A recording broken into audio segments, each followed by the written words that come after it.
Yan, okay naman yun dahil siyempre kalakasan ng beer. Saka okay naman yung gahe na yun. Pero ngayon, wala na naman ulit. Balik na naman ulit. Ranas din eh, talagang ranas. Iisipin mo kaya, siyempre uunahin mo muna yung operator, maka-boundary ka, diesel, bago yung sayo. Kung anong matera sayo. Katamtaman lang. Mayroon din kami pagsasaluhan sa misa kahit konti. Hindi naman po masyado. Kasi kahit pa paano, may mga trabaho din naman. Parang ano din, kasi malaki din kasi yung binabayaran minsan. Like sa amin, mga birders lang.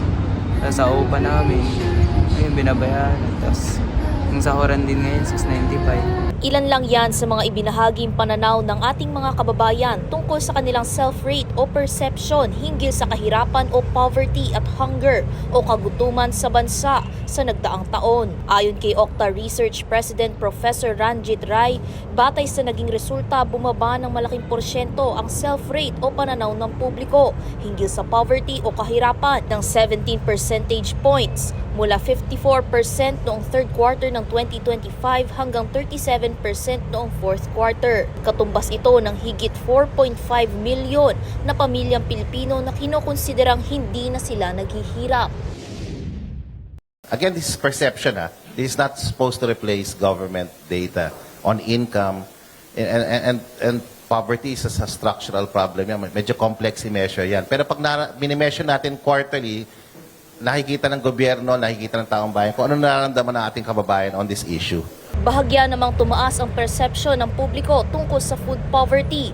Ngunit ayon sa Okta Research, madalas na nakararanas nito ay ang mga Pilipinong nagmula sa mga lugar na hinagupit ng sakuna. Meron namang pagbibigay diin si Batangas 2nd District Representative Jervil Luistro.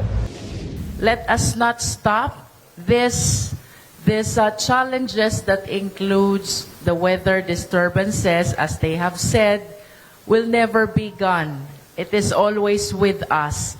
Ang importante ay ang resilience ng Philippine government in pushing for these interventions so as to improve the state of, to lower the poverty level and the hunger level that the Filipinos are experiencing right now.